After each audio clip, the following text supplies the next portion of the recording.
Bonjour à toutes et à tous, c'est Camille de Frandroid. Après un premier lancement en Chine, le Honor 9 est enfin disponible dans le reste du monde. Et si nous l'avons plutôt bien accueilli, certains d'entre vous se demandent peut-être si cela vaut le coup de troquer son Honor 8 contre un nouvel Honor 9. Voyons donc ça de plus près en comparant le modèle de 2016 au flagship 2017 de Honor. D'un point de vue esthétique, le Honor 9 reste dans la lignée de son prédécesseur, le Honor 8, avec cependant un design plus proche du Huawei P10, notamment avec l'arrivée du capteur d'empreinte à l'avant. Ce dernier fait désormais office de bouton d'accueil et a fait disparaître le logo de la marque. Enfin, sa prise en main est également plus intéressante grâce à son dos incurvé. C'est aussi un moyen pour apporter encore et toujours plus de reflets sur son dos en verre iridescent. C'est clairement un smartphone aux allures plus premium que son prédécesseur. Les écrans des deux versions sont de la même dimension. Cependant, le Honor 9 offre une plus grande impression de surface puisque les boutons principaux et tactiles sont désormais placés au-dessus du capteur d'empreinte. Pour ce qui est de la qualité de l'écran, pas de réelles avancées. Il s'agit de la même technologie et le résultat est assez convaincant.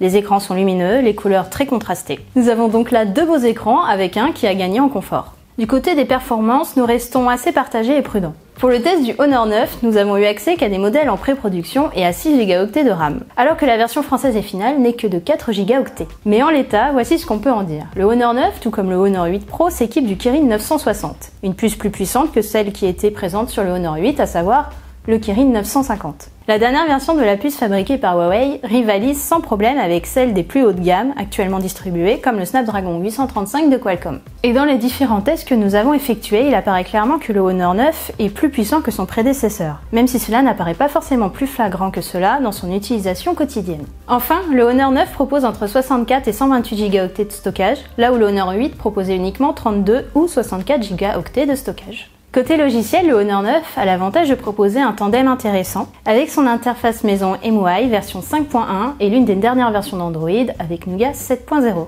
On retrouve donc toutes les nouveautés de ces deux logiciels comme le tiroir d'application, l'écran splitté mais aussi un assistant intelligent pour créer des raccourcis, choisir l'emplacement des boutons retour et multi-fenêtre ou encore intégrer un menu flottant. Sachez tout de même que le Honor 8 a lui reçu une mise à jour et qu'il compose avec la version 5.0 d'MIUI et Android Nougat 7.0. L'appareil photo du Honor 9, avec son système de double capteur dont un premier monochrome de 20 mégapixels et un second RGB de 12 mégapixels, propose une nette amélioration par rapport au Honor 8. Pour ce qui est du capteur frontal, pas de changement, il s'agit pour les deux modèles d'une caméra de 8 mégapixels. Le Honor 8 introduisait justement le double capteur photo avec 12 plus 12 mégapixels. La version 2017 demande moins de réglages de la part de l'utilisateur et propose une qualité des clichés supérieure. Et même si les photos ne sont jamais parfaites, avec une forte saturation des couleurs et un contraste qui flatte la rétine mais s'éloigne d'un rendu plus naturel, cela reste tout à fait convenable pour un smartphone de cette envergure. Le dernier flagship de Honor s'améliore également côté autonomie puisque le Honor 9 a une batterie qui gagne 200 mAh pour passer à un total de 3200 mAh. Le nouveau modèle est donc plus endurant et bénéficie comme le précédent d'une charge rapide avec le USB Type C. Le Honor 8 avait été lancé à 400 €, le Honor 9 est quant à lui lancé à 430 € mais se dote d'une offre de remboursement de 30 €. Pour le coup, il revient lui aussi à 400 €. Il n'y a donc pas de hausse de prix d'un modèle à l'autre. Le Honor 9 est une belle évolution du Honor 8. Ses caractéristiques lui sont supérieures en tout point et a l'avantage de ne pas coûter plus cher à sa sortie que le Honor 8. Pour résumer, le Honor 9 est un bon produit qui propose un design bien plus fini et ergonomique et des petites améliorations dans tous les domaines. Si le Honor 8 vous a plu et que le Huawei P10 vous a fait de l'œil, le Honor 9 ne pourra que vous ravir. Voilà, c'est tout pour aujourd'hui, il ne vous reste plus qu'à faire votre choix maintenant. N'oubliez pas de vous abonner à notre chaîne YouTube et quant à moi, je vous retrouve dans une prochaine vidéo.